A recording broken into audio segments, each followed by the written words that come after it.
أفمن شرح الله صدره للإسلام فهو على نور من ربه فويل للقاسية قلوبهم من ذكر الله أولئك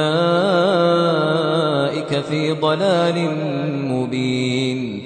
الله نزل أحسن الحديث كتابا متشابها مثانية تقشعر منه جلود الذين يخشون ربهم ثم تلين جلودهم وقلوبهم إلى ذكر الله ذلك هدى الله يهدي به من يشاء ومن يضلل الله فما له من هاد.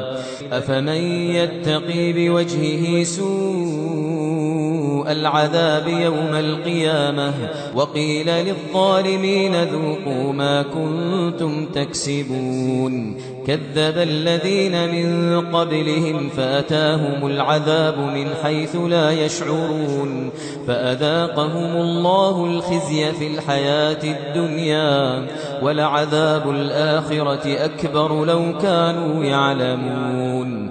ولقد ضربنا للناس في هذا القرآن من كل مثل لعلهم يتذكرون قرآنا عربيا غير ذي عوج لعلهم يتقون قرآنا عربيا غير ذي عوج لعلهم يتقون.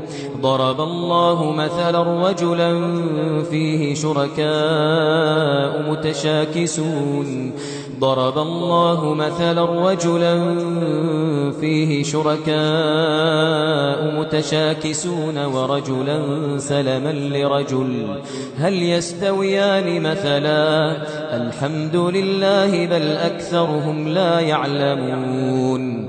إنك ميت وإنهم ميتون ثم إنكم يوم القيامة عند ربكم تختصمون.